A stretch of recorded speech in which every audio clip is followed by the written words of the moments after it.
Os damos la bienvenida a la 8ª edición de Job Barcelona. Hoy tenemos con nosotros, tengo el placer de presentaros a Marian Albaina, que es directora de Belvin España y Latinoamérica. Tras trabajar en diferentes empresas del ámbito de recursos humanos, en 1995 se incorporó a Belvin Associates en Cambridge, Reino Unido, donde trabaja formándose en la teoría de roles de equipo de la mano del doctor Meredith Belvin y se acredita en la misma. En el año 97 se convierte en la responsable de Belvin Associates en España y en 2011 también de Latinoamérica. Su conferencia va a ser muy apropiada para los tiempos actuales porque se titula Talento y agilidad en tiempos difíciles. Va a ser una charla con el objetivo de que los participantes lleven una noción clara de lo que representa gestionar personas, el talento de una forma ágil, coherente y con las mejores aportaciones de cada persona. En un entorno VUCA como el actual, las metodologías ágiles que nos ayuden a esa gestión del talento, que fomenten la cooperación, la resiliencia, el trabajo en equipo, el liderazgo ético, es realmente muy importante. Las metodologías ágiles en los procesos deben realizarse a través de personas y Belvin ayuda a estas personas a realizar estos procesos de una forma rápida y eficaz. Marian, ahora tenemos gente realmente de Latinoamérica, de Perú, de Chile, también de España, Barcelona, Sevilla, Zaragoza. Así que muchísimas gracias por estar aquí. Voy a desaparecer, tú puedes dar la bienvenida, compartir la pantalla e iniciar tu conferencia cuando tú quieras. Muchísimas gracias.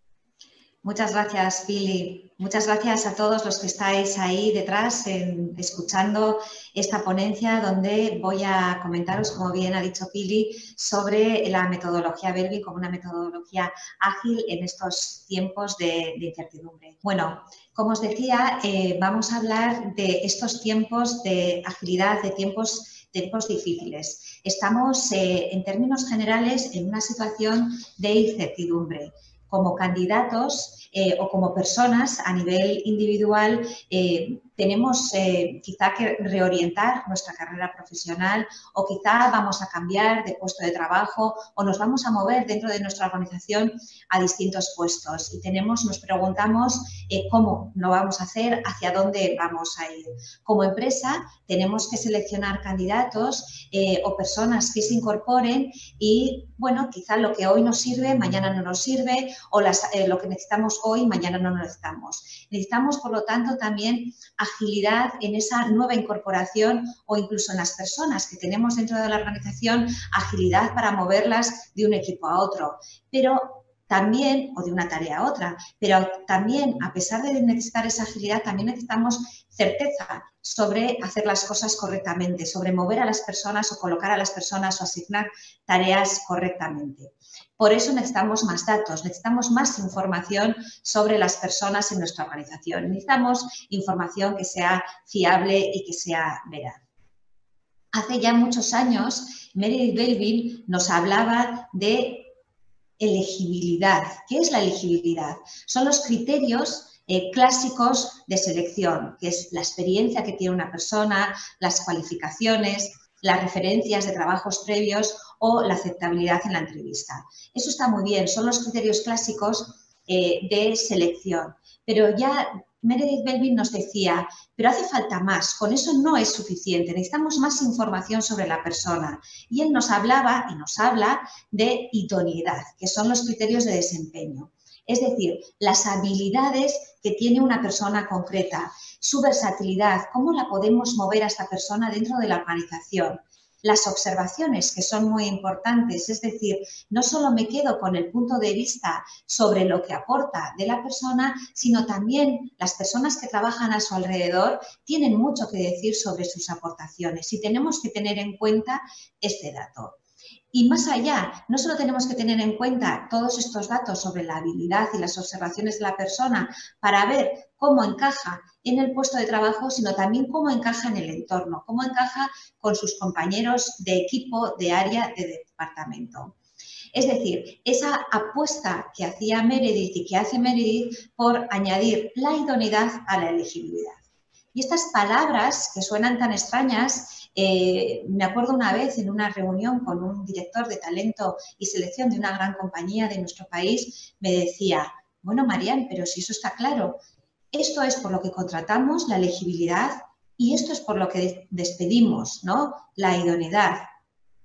Y ciertamente estos conceptos han ido evolucionando y se han hecho cada vez más presentes en el entorno laboral actual y seguro que vosotros todos los conocéis porque seguro que todos habéis oído hablar de habilidades duras y de habilidades blandas, de hard skills y de soft skills, de competencias o habilidades técnicas y de habilidades no técnicas o de habilidades personales. Insisto, hace muchos años que veníamos hablando de este tema y ahora parece que es una realidad cada vez más evidente y podemos encontrar información sobre la importancia de las habilidades blandas en muchos sitios, en la red y vemos que el 85% del éxito se debe al desarrollo de las soft skills. También que empresas como Google o Apple dicen, ¿no?, que hacen una parte importante de su selección mirando las habilidades blandas, las soft skills. Y también que las habilidades blandas son comportamiento. Y aquí volvemos a dar una vuelta de tuerca. Aquí volvemos a ver cómo podemos demostrar científicamente que el comportamiento, que esas habilidades blandas son fundamentales. Y me remito en este momento a la investigación original que dio lugar a la metodología. Esta investigación que se hizo aquí en el Hellingman Smith College comenzó en el año 1970 y acabó en el año 1980 aproximadamente. Es decir, una década de investigación donde investigaron personas interactuando en equipos. Pero tengamos en cuenta una cosa, todos interactuamos en el trabajo, sea con un equipo, sea en un grupo, sea en el departamento, sea con un proveedor o sea con un cliente. Esta investigación, que fue muy rigurosa desde el punto de vista académico y científico, dio como resultado, tras 10 años de investigación, como decía, que lo importante para tener éxito no era el intelecto, sino el comportamiento. Y volvemos entonces a las habilidades blandas. Otra reafirmación que esas habilidades personales son tan importantes para tener éxito en el trabajo.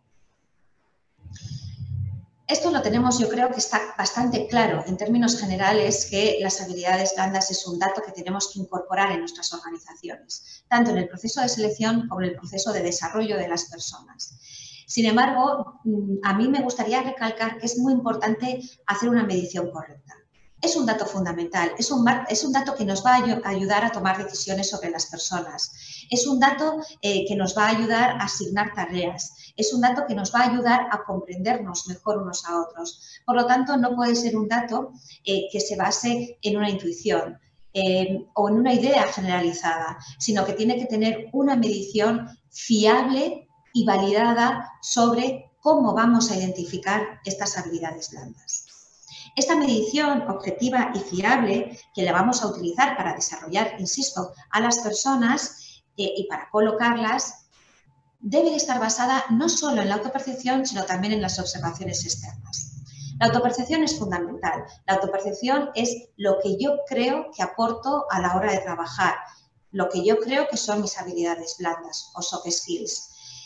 Pero ojo, esa autopercepción puede estar sesgada por mi deseabilidad social o por diferentes factores que influyen en mi manera de autopercibirme. Además, puede estar limitada porque todos tenemos puntos ciegos, áreas que nosotros mismos no vemos de nosotros mismos. Y ese es el valor de los observadores. Los observadores son nuestro espejo. Nuestros observadores se ponen enfrente de nosotros y ven nuestro comportamiento, porque nuestro comportamiento es lo que hacemos, es cómo contestamos una llamada de teléfono, cómo negociamos, cómo nos enfrentamos a una tarea rutinaria. Y eso nos lo van a decir nuestros observadores. Además, una cosa muy importante que aportan los observadores, bajo mi punto de vista, es la democratización de esta identificación de las habilidades. Es decir, no solo me quedo con mi punto de vista o no solo me quedo con el punto de vista de mi jefe o de mi jefa, sino que tengo un punto de vista mucho más amplio de personas que trabajan conmigo, que puede ser un 360 grados o pueden ser las personas de mi equipo. Puedo elegir a mis observadores dependiendo de las circunstancias. En cualquier caso, un punto de vista más amplio, un punto de vista constructivo sobre lo que puede aportar desde el punto de vista de esas habilidades blandas. Bueno, llegado a este punto, podemos empezar a identificar, y nuestra propuesta, obviamente, es identificar las habilidades blandas a través de los roles de equipo building. En esta investigación que os comentábamos, no solo identificaron que el comportamiento era fundamental para el éxito, sino también identificaron una serie de comportamientos, unos patrones de comportamientos que son fundamentales para el éxito en el entorno laboral. Todos tenemos todos los roles de equipo. Lo que ocurre es que los tenemos con distintos grados de intensidad. Y estos roles no son estáticos, sino que son dinámicos. Es decir, hay roles que nos acompañan durante parte de nuestra vida profesional, hay otros que nos acompañan durante toda nuestra vida profesional y hay otros que entran y salen. Pero la identificación de estos roles es fundamental para conocernos nosotros mismos y saber qué podemos aportar, y es fundamental desde el punto de vista de seleccionadores para aclarar expectativas sobre qué recorrido puede tener cada persona más allá de su conocimiento técnico, qué recorrido puede tener respecto a sus habilidades personales y qué movimientos podemos hacer con esa persona en la organización teniendo en cuenta cuáles son sus habilidades. No solo eso, también podemos saber lo que aporta y lo que necesita. Porque otra cosa que yo creo que es interesante y que hemos descubierto también, que no todos necesitamos lo mismo. En el tema de la pandemia hemos visto claro que no todos nos enfrentamos igual al estrés que produce una situación de incertidumbre, o no todos nos enfrentamos igual a teletrabajar, por ejemplo. Las personas vivimos las situaciones de manera diferente y las personas aportamos de manera diferente en esas situaciones. Me gustaría repasar con vosotros los roles de equipo desde ese punto de vista de cómo aportan o qué necesitan en este momento actual de incertidumbre que vivimos con una pandemia. Pero esta lectura la podemos hacer en cualquier otra circunstancia. Dependiendo de la circunstancia que se nos dé en el entorno organizacional, podemos saber, podemos predecir cómo reaccionarán unas personas u otras o, insisto, qué pueden aportar unas personas u otras. Y eso es fundamental para manejar a las personas en momentos de cambio y de incertidumbre. Como decía, sin explayarme, sin extenderme mucho, pero sí me gustaría repasar los 9 roles de equipo. De manera pura, aunque somos una combinación de varios. Yo puedo ser un cerebro investigador de recursos, impulsor. Cerebro, por cierto, una traducción no muy acertada, no quiere decir que no tengamos cerebro si no tenemos este rol alto. En inglés es planta, desde el punto de vista que es una persona que planta una semilla y florece algo alternativo, algo diferente. Y esa es su aportación, ¿no? La contribución que nos va a hacer las personas que tienden a contribuir de esta manera es ofrecernos soluciones imaginativas, resolver problemas difíciles.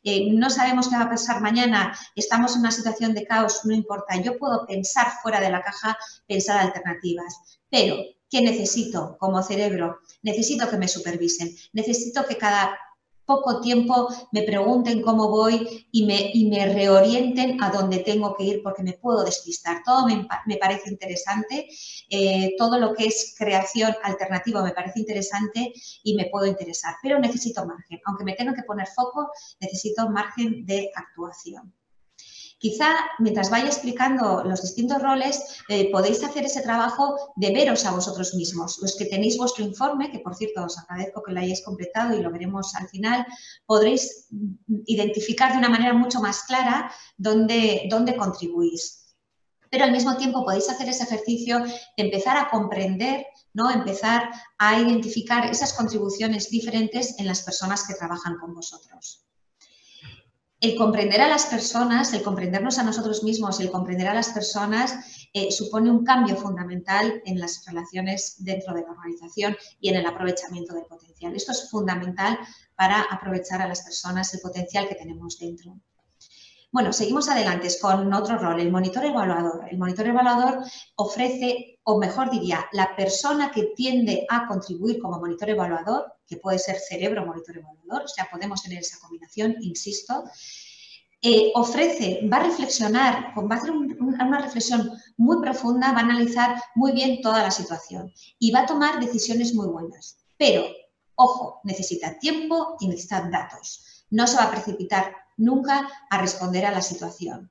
Y a veces, en estas situaciones, también necesitamos un poquito de prisa. Pero esta persona que contribuye como monitor evaluador nos va a dar el dato objetivo. Por lo tanto, le tenemos que ir pidiendo avances si somos su manager, ¿no? Le tenemos que ir pidiendo, necesito ya datos. Bueno, no es la decisión definitiva, pero necesito que vayamos avanzando. El especialista va a aprender todo lo aprendible sobre la situación, todo lo aprendible sobre, en este caso, el COVID. Y nos va a ayudar a tomar decisiones fundamentadas basadas en datos objetivos y basados en ese conocimiento. Puede trabajar muy bien de forma autónoma, por lo tanto, en el teletrabajo estará estupendamente. Lo que sí, vamos a tenerle que hacer preguntas y pedirle información relevante, que ir filtrándola, porque puede estudiar la situación en exceso y aportar datos que realmente no son necesarios para nuestra organización, por ejemplo. El investigador de recursos, bueno, pues el caos, la incertidumbre no le va a molestar en absoluto, se va a mover muy bien, va a estar todo el rato buscando oportunidades, va a estar todo el rato buscando información de otras personas, de otras organizaciones, lo que están haciendo. Lo que pasa que esta persona sí que va a sufrir, por ejemplo, teletrabajando, porque necesita estar en contacto con otras personas. Por lo tanto, tenemos que estar pendiente y no vale con mandarle un correo electrónico como puede valer con un monitor evaluador o con un especialista, sino que aquí tendremos que llamarle por teléfono y si en algo se puede salir fuera para estar en contacto con gente, que sea esta persona la responsable de hacerlo.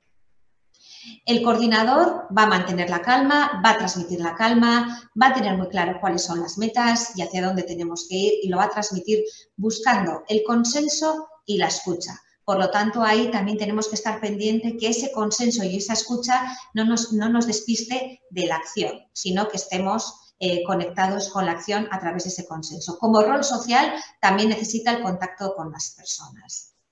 Otro rol social que necesita el contacto con las personas es el cohesionador. El cohesionador no se va a mover también en el entorno de inseguridad y va a necesitar sobre todo el contacto con su equipo, el contacto empático, la escucha. Y además va a ser una buena aportación que le podemos encargar a personas con esta tendencia. Llama a tus compañeros regularmente, pregúntales qué tal se encuentran, si están bien, qué necesitan. Porque lo va a hacer muy bien, va a mantener el espíritu de equipo, va a mantener la unidad, a pesar de que cada uno estemos en nuestra casa, unos en la oficina, unos días uno, unos días otros, pero va a seguir manteniendo ese espíritu de equipo. Y además es algo que necesita y que lo va a hacer, bien. El impulsor es la persona con el coraje, con la energía. Tampoco le va a asustar la pandemia, tampoco le va a asustar la incertidumbre, tampoco le va a asustar el entorno VUCA en el que estamos viviendo. Y además es muy capaz de tomar decisiones arriesgadas, rápidas, bajo presión, ¿no? Vemos que el monitor evaluador, la gente que tiende a contribuir como monitor evaluador, toma muy buenas decisiones, pero fundamentadas, meditadas, con datos, no arriesgadas para nada. Pero tenemos que tener un equilibrio entre las dos cosas, ¿no? A veces tenemos que decidir muy rápido porque de hoy para mañana tenemos que hacer cosas, pero al mismo tiempo tenemos que preparar una estrategia un poco más a medio plazo. Bueno, pues ahí están esos dos equilibrios, dos contribuciones muy diferentes, pero también muy necesarias, insisto, cada uno en su momento. Lo que necesitan las personas que tienden a contribuir como impulsores es acción. Necesitan tener decisiones rápidas, necesitan que se cumplan las promesas, que se alcancen los objetivos y entonces a ellos tenemos que tener en cuenta que les tenemos que dar ritmo de trabajo, tenemos que seguir avanzando. El implementador transforma las ideas en acciones e impone orden en el caos resultante. No le gusta el caos, no le gusta la incertidumbre. Por lo tanto, lo que necesita es que le dejemos fuera de la toma de decisiones y una vez que ya hemos tomado la decisión de por dónde vamos a ir, él nos lo va a organizar o ella nos lo van a organizar muy bien para que volvamos a tener un entorno organizado y estructurado. Y por último tenemos al finalizador. El finalizador pule y perfecciona y evitará la toma de atajos ante la calidad. Es decir, vale, tenemos que ir deprisa, son tiempos complicados, no sabemos lo que va a pasar mañana, pero sobre todo hay que hacer las cosas con calidad. es el que nos va a dar este punto de vista. Lo que le tenemos que dar a una persona que es finalizadora es claridad en la prioridad y las fechas límites. Lo que no le podemos estar es cambiando. Bueno, ¿es para ayer? No, ¿es para pasado mañana? Bueno, no, es para dentro de una hora. Y hay que supervisarle para que no se cargue de trabajo, porque como yo lo voy a hacer mejor que nadie, yo voy a estar atento a todos los detalles, yo me voy a cargar con este trabajo. Entonces tenemos que tener cuidado de no sobrecargarle. Al final, como vemos, todos aportamos cosas diferentes, todos aportamos una serie de fortalezas y tenemos una serie de debilidades. Es muy importante identificarlas para complementarnos todos unos con otros y obtener el mayor potencial de cada uno de los que estamos trabajando. Si tenemos en cuenta estas habilidades personales, si tenemos en cuenta las fortalezas de las personas, lo que vamos a conseguir es mayor compromiso y mayor satisfacción con el trabajo. Bueno, vamos a ir ya a la parte específica de Belleville. Bueno, tenemos esta medición objetiva y ¿para qué la vamos a utilizar? Vamos a utilizarla para mejorar nuestro autoconocimiento, nuestra autocomprensión. Los que tengáis vuestro informe Belleville, he seleccionado, el informe Belleville es mucho más amplio, pero he seleccionado estas dos hojas como esa primera reflexión hacia el autoconocimiento. La primera reflexión tiene que ir por descubrir, ¿veis este gráfico de barras? Que tiene dos barras del mismo color, autopercepción y observadores. Vamos a suponer que es mi informe. Yo creo que aporto como implementador y mis observadores observan una aportación menor. Es una aportación positiva de todos modos.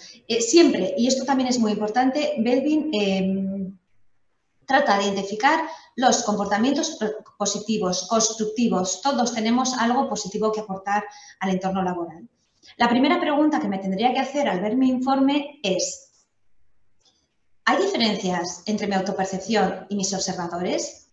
Yo creo que proyecto, yo creo que contribuyo de una determinada manera que mis observadores no están percibiendo. ¿Por qué no lo están percibiendo? O mis observadores me dicen que contribuyo de una manera más potente en determinadas habilidades que yo por algún motivo no valoro y creo que no aporto desde ahí. Esa es la primera reflexión, buscar esa coherencia entre lo que yo creo que aporto y lo que mis observadores perciben. Y sobre ahí puedo trabajar, como decía antes, no sobre las habilidades que estoy segura que aporto, sino también sobre esos puntos ciegos que mis observadores son capaces de ver y yo no veo. Y que seguro que aportan mucho valor añadido a todas mis contribuciones. Esta es una de las primeras preguntas fundamentales que nos vamos a hacer. La segunda pregunta o afirmación fundamental que nos vamos a hacer es, muy bien, ¿y en qué puedo contribuir de manera positiva y constructiva y aportar realmente valor? El informe de la derecha lo podéis ver, ¿no? A este informe lo tendríamos que traducir en tareas concretas que hacemos en nuestro entorno laboral o que necesitamos hacer en nuestro entorno laboral y cómo podemos contribuir desde nuestras fortalezas. De esta manera construimos un autoconocimiento, una autoconsciencia mucho mayor, mucho más potente que nos va a ayudar a tener éxito en el trabajo. Como seleccionadores podemos tener esta información previa sobre las personas que van a trabajar con nosotros y, por lo tanto, podemos moverles, podemos saber qué tipo de tareas van a completar con mucho más éxito. En ese sentido, lo que podemos hacer desde el punto de vista Belleville es también encajar mejor el talento dentro de las tareas. Y esto es algo que el 93% de los usuarios de la metodología Belleville dicen que les ayuda a conseguir ese fin. ¿Cómo lo podemos hacer? Podemos definir un puesto de trabajo en términos de habilidades personales, es decir, en términos de roles Belleville. Aquí vemos que esta dirección financiera requiere un monitor evaluador especialista impulsor. Y podemos hacer lo mismo con las personas. Las personas podemos definirlas en términos de roles de equipo Belleville, de habilidades. Y, por lo tanto, ver el encaje que tienes, el encaje bidireccional, persona adecuada a puesto. En los mismos términos, ¿qué habilidades requiere el puesto? ¿Qué habilidades puede aportar la persona? ¿O qué habilidades requiere la tarea? ¿Qué habilidades puede aportar la persona? Otro para qué de Belleville, el lenguaje compartido, el lenguaje transversal, un lenguaje donde hablamos de habilidades. Un lenguaje que reconoce fortalezas y debilidades. Nadie es perfecto. Todos tenemos cosas positivas que aportar y todos tenemos cosas a las que no llegamos. Y lo que buscamos es el complemento. Esta diferencia, la diferencia que muchas veces nos cuesta en las organizaciones, en realidad la diferencia es algo que celebrar. La diferencia nos hace más fuertes si buscamos el complemento con las personas. Aquí podéis ver mi informe Belbin en comparación con una de mis compañeras de trabajo. Tenemos muchas diferencias. Esas diferencias las podemos trabajar para realmente aportar mucho más, ser mucho más eficaces conjuntamente porque llegaremos a más. Y como decía anteriormente, mis debilidades son sus fortalezas y sus debilidades son mis fortalezas. Por lo tanto, conseguimos crear una interdependencia mucho más potente que nos hace mucho más eficaces. Y esto lo podemos llevar finalmente al plano de equipo. El 93% de nuestros usuarios considera que les ayuda a trabajar en equipo. Ya para finalizar, este círculo de roles de equipo, que es una de las herramientas que utilizamos desde Belbin, lo que nos hace ver es desde dónde contribuyen cada uno de nuestros compañeros de equipo, cuáles son sus fortalezas y desde dónde no contribuyen. Y luego, también lo que podemos ver es el equipo en su conjunto, dónde son sus fortalezas y dónde están sus debilidades. Y de manera consensuada, o por lo menos acordada, como equipo, decidimos qué vamos a hacer, cuál es nuestro plan de acción para sacar el máximo potencial de las personas. Y esto nos hace muy ágiles, porque como nos conocemos, como conocemos las contribuciones de nuestros compañeros de equipo, podemos integrarnos fácilmente y rápidamente en un equipo. Y si nos tenemos que mover a otro equipo, lo podemos hacer también fácil y rápidamente. Y como veíamos antes con las tareas, podemos cambiar a personas de una tarea a otra fácil y rápidamente porque sabemos dónde está su potencial, sabemos dónde puede contribuir y dónde no. Si yo llevo un equipo y me lo encuentro lleno de investigadores de recursos, sé perfectamente cuáles van a ser sus fortalezas y sus debilidades. Sé perfectamente lo que esperar y lo que no esperar. Y ellos van a saber perfectamente qué esperar de mí y qué no esperar de mí como finalizador. Y podremos llegar, insisto, a acuerdos entre todos para sacar lo mejor de todos nosotros mismos, para empoderarnos como equipo y ser más eficaces. En definitiva, no importa si vuestra empresa es grande, pequeña, mediana, no importa si vuestra empresa es del sector energético o de la salud o de la consultoría. Lo que importa es que en vuestra empresa estén las personas en el centro de la organización, que las personas, sus habilidades técnicas y no técnicas, sus habilidades blandas y sus habilidades duras, estén identificadas y se utilicen para la mejor adecuación de la persona, entre ellas, con sus equipos y con las tareas que tienen que realizar. Pues sin más, agradeceros el que hayáis estado aquí escuchándome y espero que os haya sido de utilidad. Pasamos ahora, si no me equivoco, a unas preguntas, ¿no, Pili? Muchísimas gracias por la presentación, por la puntualidad, también ha sido perfecta, impecable y creo que ha sido muy interesante de cara a entendernos un poquito mejor, tener una herramienta, ¿no?, que realmente nos ayude a esa gran tarea que es conocerse uno mismo, ¿no? Tengo aquí algunas preguntas. Tú que eres responsable de España y de Latinoamérica, ¿no? Una primera pregunta sería, estas competencias, estas soft skills, ¿no?, que son tan importantes y que básicamente recoge la metodología, ¿se percibe una diferencia entre las culturas, por ejemplo, en España, tú como directora en España y Latinoamérica, Es decir, estas diferencias culturales, ¿cómo las tenéis en cuenta y si se perciben? Sí, mira, es una pregunta muy interesante que ya desde la dirección de Belbin se planteó hace unos años. Y porque Belbin está en prácticamente todo el mundo, está disponible en 22 idiomas, desde inglés, polaco a japonés, chino, está en muchísimos países, en muchísimos idiomas con culturas muy diferentes. Esa fue una de las preguntas que se hicieron desde la dirección de Belbin y se hizo un estudio, un paper sobre los roles y la cultura de los países. El paper, la conclusión es que la cultura del país no influye, la cultura de la organización sí. Es decir, hay culturas organizacionales que priman o favorecen un tipo de comportamientos y no otros. Y esto sí que se hace evidente. Pero en los países, en términos generales, esos comportamientos son comportamientos universales que se dan en todos los sitios. Pero sí en la cultura de la organización. Qué interesante. Bien, ¿cómo crees que han evolucionado los procesos de selección ahora en este contexto actual, que es todo más virtual? Me imagino que la virtualidad y otros aspectos, ¿cómo lo vivís desde allá con la experiencia de vuestros clientes y de las personas, ¿no?, individuales que pasan por el proceso? Sí, es lo que hemos comentado durante la presentación. Al final, estas habilidades blandas, las soft skills, que hace muchos años ya Meredith insistía en que era necesario aportar ese complemento al proceso de selección, ahora se ha hecho más evidente que nunca, ¿no? El conocimiento técnico es, por supuesto, fundamental.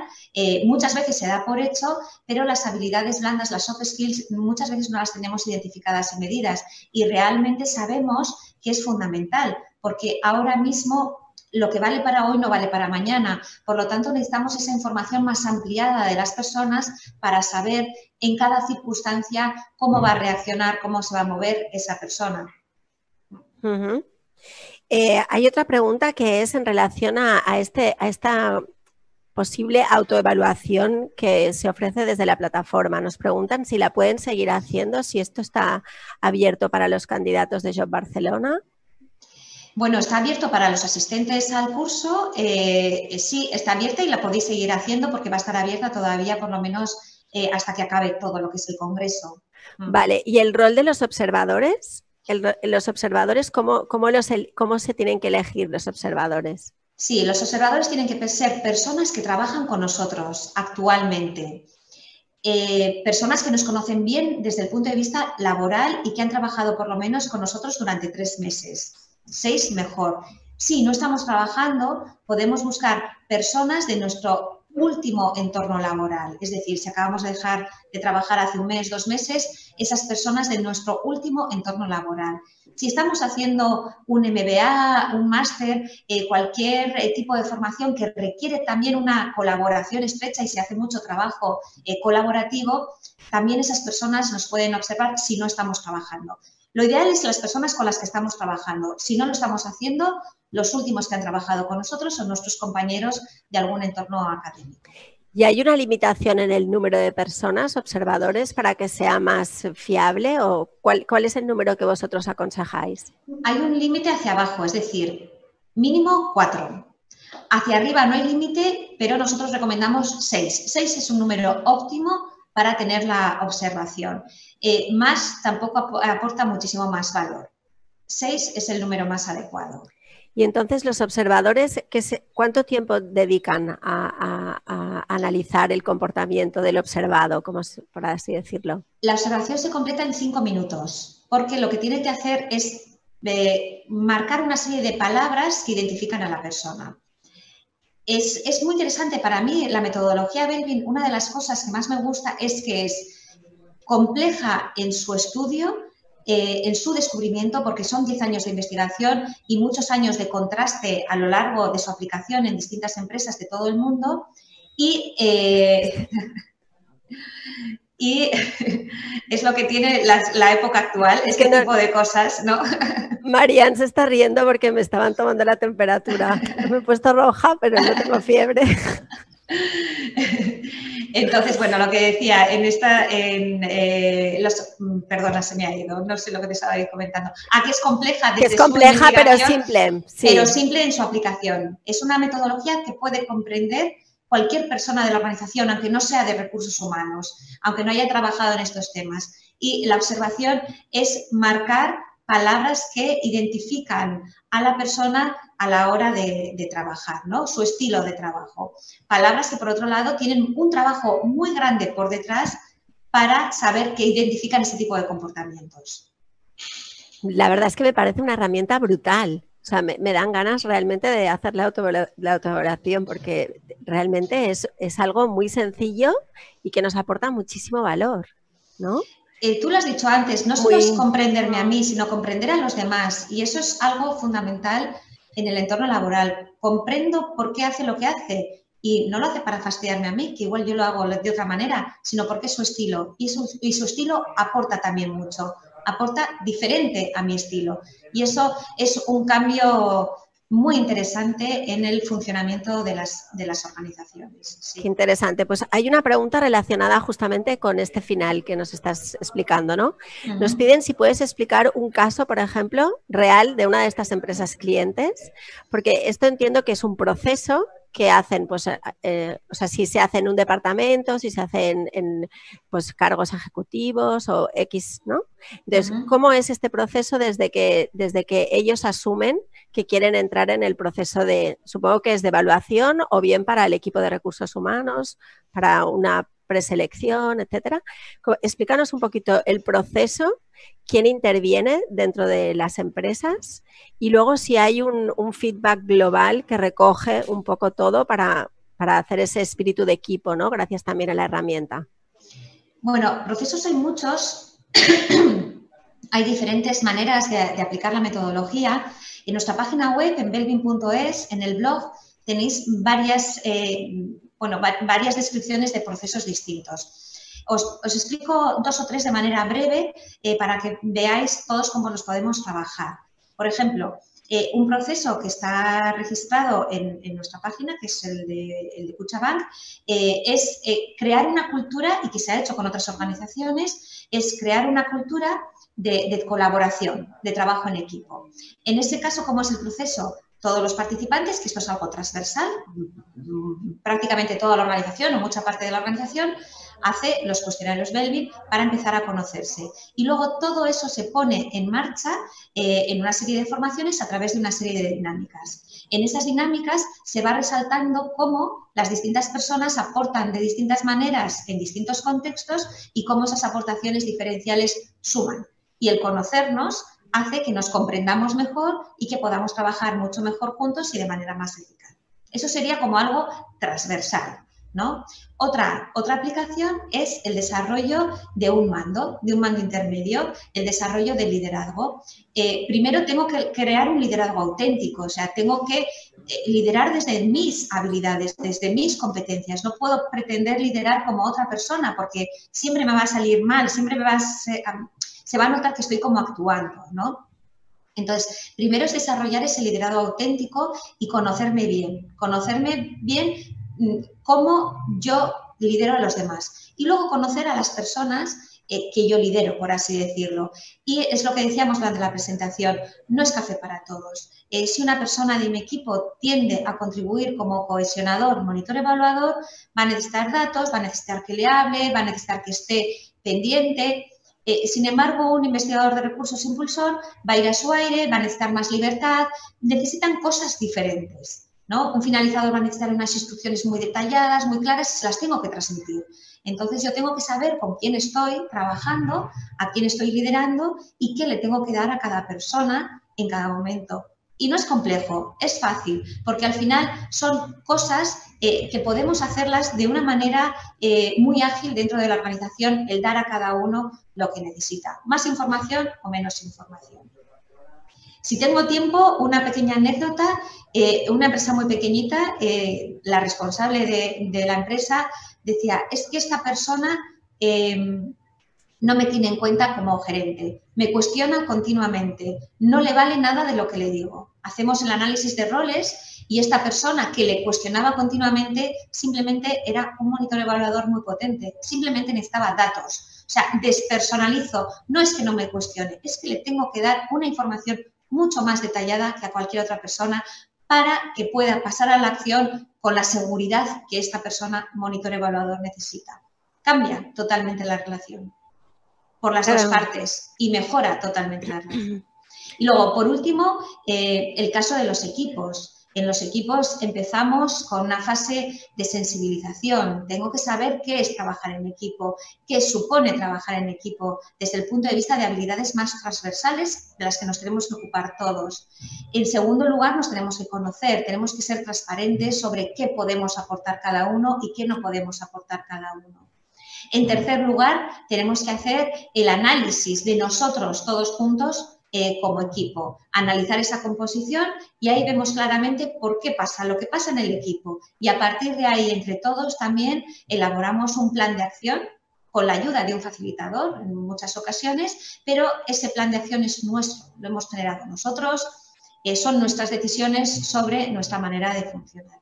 Y a partir de ahí el equipo ya se empodera y empieza a funcionar mucho mejor, de una manera mucho más eficaz, mucho más efectiva, con el potencial con el que cuenta. Más o menos estos serían tres aplicaciones. No sé si se ha quedado claro los procesos porque son más complejos, pero...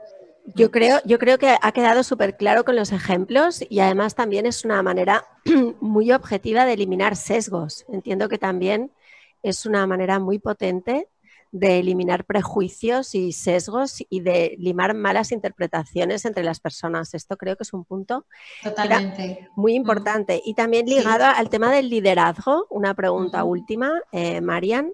El tema del liderazgo y algo que a veces nos piden las empresas, que es cómo sé que los candidatos que están interesados en trabajar con nosotros están alineados con nuestra cultura en relación a los valores. Me refiero a los valores mayúsculos, ¿no? Sería como el liderazgo ético o el comportamiento ético de una persona, ¿no? Esto también hay empresas que cada vez más lo están pidiendo y nosotros creo que en esta herramienta está implícito, ¿no? No está explícito, pero implícito en algunas de estas dimensiones, ¿no? Que tú comentabas. Claro, sí, no es explícito, ¿no? Los valores irían por otro canal, ¿no? Sí, respecto a los valores de respetar la diferencia, de colaborar, de tener muy claro una cultura de objetivos compartidos. En ese sentido, sí, claro, aplicar la metodología Belbin es aplicar una manera de aprovechar todos los talentos, ¿no? De poner en valor a todas las personas, de dejar que todo el mundo brille, ¿no? Entonces, en ese sentido, sí que son unos valores muy concretos de trabajo en equipo y de colaboración, desde luego. Y unido a esto también, y ya para terminar, Marian, ¿es también una herramienta que nos ayuda a gestionar la diversidad en las empresas? Totalmente. Totalmente. Lo que habla Belbin desde el principio es la importancia de la diversidad y celebrar la diversidad y los problemas que conlleva cuando los equipos son muy homogéneos. Si tú tienes un equipo, y eso es una de las prácticas que hacemos con todos los equipos de trabajo, si tienes un equipo lleno de monitores evaluadores o de investigadores de recursos o de cerebros, da igual el perfil que sea, siempre va a tener unos problemas determinados. La magia está en la diversidad y ese fue el descubrimiento de la investigación. La magia está en la diversidad y la diversidad al principio nos cuesta porque, creo que lo he comentado anteriormente, nos gusta trabajar con las personas que son iguales que nosotras. Sin embargo, las personas que nos aportan más valor, me decía una persona en una formación, una miembro de un equipo, ¿me estás diciendo que la persona que más dolor de tripa me produce es con la que mejor voy a trabajar? Pues sí. Es un proceso de aprendizaje, tienes que aprender a comprender el punto de vista de esta persona, pero es la persona con la que más te va a aportar, porque una igual que tú no te aporta nada en realidad, ¿vale? Complacerte, ¿no? Pero una diferente es la que te aporta ese complemento que necesitas para avanzar más, para llegar más. Qué maravilla, pues se nos acaba el tiempo y me gustaría acabar con esta frase tan bonita que has dicho, de que la magia está en la diversidad. Creo que es una frase muy acorde a los tiempos actuales. Te agradecemos muchísimo, Marian, que hayáis participado en Job Barcelona. Te agradecemos a ti especialmente esta conferencia que esperemos haya ayudado a inspirar y aprovechad esta oportunidad de hacer esta autoevaluación durante estos días de Job Barcelona hasta jueves y hasta pronto. Muchísimas gracias. Muchas gracias a ti, Pili, muchas gracias a todos los que estáis ahí oyendo y muchas gracias a Job Barcelona, desde luego, por estas conferencias tan interesantes. Muchas gracias.